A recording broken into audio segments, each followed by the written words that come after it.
क्या लगता है कब तक वैकेंसी आएगी? जय हिंद दोस्तों, बहुत बहुत स्वागत है आपको अपना यूट्यूब चैनल मृत्युंजय रेलवे में। आज हमारे साथ एक क्या नाम है आपका? सुमित कुमार जी हैं, जो कि रेलवे में ऑलरेडी पोस्टेड है, ग्रुप डी में है। इनसे जानते हैं कि ग्रुप डी की तैयारी करने वालों के लिए क्या स्ट्रेटजी इनका रहा, कैसे तैयारी किया और वैकेंसी कब तक आएगी, प्लस आईटी लागू रहेगा नहीं रहेगा, इस पर भी बात करेंगे। बहुत सारी ये कुछ अपना पर्सनल स्ट्रेटजी शेयर करने वाले हैं। सभी ग्रुप डी की तैयारी करने वाले जो भी मेरे भाई लोग हैं ज़रूर इस वीडियो को देखें। बताइए। जय हिंद दोस्तों, मेरा नाम सुमित कुमार हुआ और मैं साउथ वेस्टर्न रेलवे में पॉइंट्समेंट में अभी कार्यरत हूँ। फ़िलहाल मैं आपको ये बताना चाहता हूँ कि वर्तमान में जो हम लोग 2019 वाले वैकेंसी में सेलेक्टेड हैं, तो उस समय ये ग्रुप डी था और वर्तमान में सरकार के द्वारा उसे ग्रुप सी में बदल दिया गया है। और इसलिए ये एक तरह का सेल्फ मोटिवेशन का भी कार्य करेगा कि हम लोग ग्रुप डी में नहीं, ग्रुप सी में कार्य कर रहे हैं। और रहा बात वैकेंसी का, तो वैकेंसी जल्दी आने वाली है और काफ़ी संख्या में वैकेंसी आने वाली है। जिस तरह से पिछले 2019 में जो 1 लाख समथिंग वैकेंसी था, इस बार भी लगभग उतना ही या उससे थोड़ा बहुत ऊपर नीचे आने वाली है। और ग्रुप डी में जितने भी व्यक्ति लगे हैं प्रिपरेशन में, तो उन्हें मैं यह सजेस्ट करूँगा कि कंटिन्यूटी बना कर रखें। और ज़रूरी नहीं है कि हमको ग्रुप डी का ही फोकस करना है। जस्ट लाइक एक AK-47 होता है, जो वो हर हथियार का मतलब बाप है, ठीक है। बॉर्डर पर वो मतलब कि एक तरह से स्ट्रेटजी का काम करता है। ये नहीं होता है कि चुन चुन का मारता है, ये ऐसा नहीं होता है। वो एक तरह के स्ट्रेटजी का काम करता है। उसी तरह हम लोग को प्रिपरेशन भी उस तरह से बना कर रखना है। जस्ट लाइक कि ऐसा नहीं कि मुझे जीके नहीं आता है, साइंस नहीं आता है, नहीं, हमें सब चीज़ का प्रिपरेशन साथ में लेकर चलना पड़ता है। और ख़ासकर तो ये जो ग्रुप सी यानी ग्रुप डी का जो वैकेंसी है, उसमें तो बेसिकली मैथ और साइंस और रीजनिंग का ही वेटेज है। बाकी ये हिस्ट्री वगैरह या आर्ट्स के कोई सब्जेक्ट आता नहीं है। पॉइंट्समैन की आप जब मतलब ज्वाइनिंग किए, जी। तो उससे पहले आप कौन कौन से एग्ज़ाम की तैयारी किए, कहाँ कहाँ अटेम्प्ट किए, कैसा आपका तैयारी का जर्नी क्या था? मैंने तो मतलब एक जनरल कंपटीशन के रूप में तैयारी किया है और मैं 3 टाइम्स SSC GD में सेलेक्टेड हूँ, बट मेरा रनिंग नहीं हो पाया है, ठीक है। अच्छे मार्क्स होने के कारण भी रनिंग कंप्लीट नहीं हो पाया। फिर भी मैंने अपना तैयारी जारी रखा और मैं खान GS रिसर्च सेंटर से मतलब वहाँ से पढ़ा हूँ, खान सर के पास से पढ़ा हूँ। और मेरा एक ही स्ट्रेटजी था कि मुझे एक प्लेटफॉर्म से पढ़ना है। ऐसा नहीं कि यूट्यूब पर 10 प्लेटफॉर्म है, हज़ारों प्लेटफॉर्म है, तो सभी टीचर अच्छे हैं, पर मेरा ये स्ट्रेटजी था कि मुझे एक टीचर से या एक प्लेटफॉर्म से ही पढ़ना है, चाहे जिस चीज़ का मैं तैयारी करूं। तो मैं उन्हीं से मतलब पढ़ा हूं। अभी वर्तमान में भी आगे का प्रिपरेशन कर रहा हूं और मेरा टारगेट है बिहार दरोगा का। इससे बाहर हो चुका हूं बिहार दरोगा में। फिर भी मैं लगा हूं, 2 जनवरी में आने वाली है, तो उसमें हो सकता है कि मैं हो जाऊँ सिलेक्टेड। तैयारी कैसे किया आपने? मतलब आपका जो स्ट्रेटजी था, कोचिंग ज्वाइन किए थे, सेल्फ स्टडी किए, जो लोग कर रहे हैं तैयारी वो कैसे करें? क्या पॉइंट्समैन ग्रुप डी में बेस्ट पोस्ट है? आपने कितना मार्क्स लाए थे कि पॉइंट्समैन मिला था?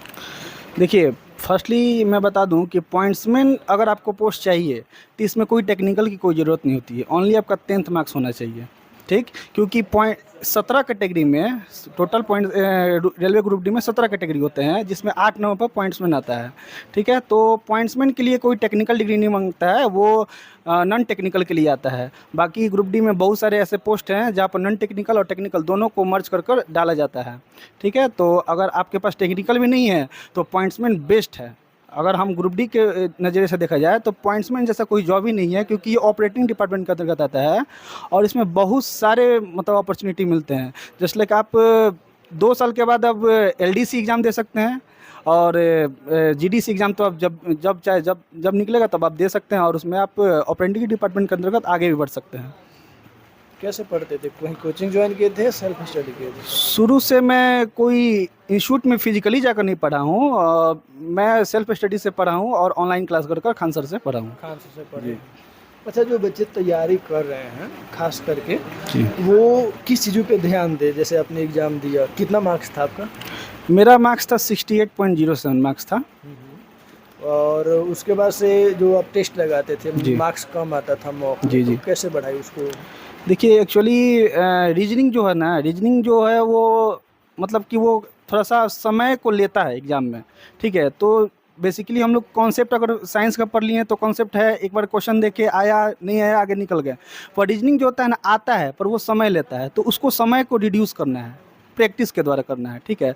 और उसमें जो आता है स्टेटमेंट एंड कंक्लूजन, उससे ज़्यादा आजकल क्वेश्चन आते हैं, ठीक है। तो उसको बेहतर तरीक़े से बनाएं। जितने भी डाइस वगैरह होते हैं उससे क्वेश्चन अधिकतर आते हैं रीजनिंग में, तो वो स्कोरिंग सब्जेक्ट होते हैं, वो ईजी होते हैं। अगर आपको प्रैक्टिस है तो आपका समय बचा सकता है। और मैथ तो आजकल सब कोई बना रहा है, सब कोई तैयारी कर रहा है, तो जिसका मैथ और साइंस और रीजनिंग बेस्ट है वो इसको आसानी से क्रैक कर सकता है ग्रुप डी को। आपका पॉइंट्समेंट का A2 मेडिकल हुआ था, जी, कुछ ऐसा चीज़ जिसको बोलेंगे कि नहीं जिसको ये प्रॉब्लम है वो पॉइंट्समेंट फर्स्ट प्रेफरेंस में ना डालें? देखिए रेलवे का अगर तैयारी कर रहे हैं तो जो बच्चे तैयारी कर रहे हैं तो वो मतलब मेरा सजेशन होगा कि वो खुद से पहले प्राइवेट डॉक्टर या सरकारी डॉक्टर में जाकर, डॉक्टर के पास जाकर हॉस्पिटल में खुद का थोड़ा चेकअप करवा लें, हेल्थ का और आँख का, बेसिकली आँख का चेकअप करवा लें। अगर पॉइंट्समेंट देखा जाए, मेरा पॉइंट्समेंट है तो A2 मेडिकल इसमें आता है। और A2 मेडिकल यानी कि 6 मीटर के डिस्टेंस से 9 mm का लेटर, हमको सी लेटर पढ़ना रहता है। और इसमें बहुत सारे फॉग टेस्ट वगैरह भी होता है, फॉग आई टेस्ट वगैरह बहुत सारा होता है, लेसिक सर्जरी टेस्ट होता है। तो आँख इसमें स्वस्थ होना चाहिए और फिजिकली फिट होना चाहिए। और हाइट भी है इस बार जो है, मतलब हाइट जो है एक मेरे सामने ही उसका मतलब 5 फुट 4 पॉइंट समथिंग हाइट मांगता, 4.8 यानी, परंतु उसका एक दोस्त था उसका 4.6 था, तो इसलिए हाइट के कारण उसको रिजेक्ट कर दिया गया है। तो हाइट भी इसमें बेसिकली मैटर करता है और वेट वगैरह उतना मैटर नहीं करता है। हाइट और जितना जो मतलब अंदर का जो, जैसे कि इंटरनली आपका स्वस्थ होना चाहिए, चेस्ट वगैरह सब सही होना चाहिए। और बेसिकली मोस्टली आँख सही होना चाहिए आप पॉइंट्समेंट के लिए। जी, मैं IIT नहीं किया हूँ, मैं डिप्लोमा किया हूँ। डिप्लोमा की जी। तो टेक्नीशियन तो नहीं डाले होंगे? जी नहीं, इस बार तो मुझे बहुत दुखी हुई, टेक्नीशियन नहीं डाले डिप्लोमा होने के कारण। ऐसे LP था पर LP भी छूट गया ट्रेनिंग के कारण हम लोग को। मतलब बैड लक आपका। जी, फिर भी वैसा बैड लक नहीं है, एक तरह का हम लोग का अपॉर्चुनिटी बहुत ज़्यादा, ऑपरेटिंग डिपार्टमेंट में अपॉर्चुनिटी बहुत ज़्यादा है। अगर अब हो सकता है कि हम 2 साल बाद स्टेशन मास्टर बन जाए। जेई डाले? जी, जेई डाला हूँ। तैयारी चल रही है? जी, तैयारी चल रही है। अभी शायद एग्जाम उसका आए है ना? जी। अच्छा, पॉइंट्समेंट में एक बात और मैं पूछूंगा कि ITI जैसे लागू होता है ना, जी। तो बहुत सारे बच्चे बोल रहे हैं कि डिप्लोमा को भी इसमें अलाउ किया जाए। जी, मेरा भी ओपिनियन है कि अगर डिप्लोमा को भी अलाउ करेगा तो ये सबके लिए बेहतर अपॉर्चुनिटी होगी रेलवे में आने के लिए। और ITI से एक स्टैंडर्ड फॉलो करता है डिप्लोमा, अगर देखा जाए तो ITI से स्टैंडर्ड फॉलो करता है।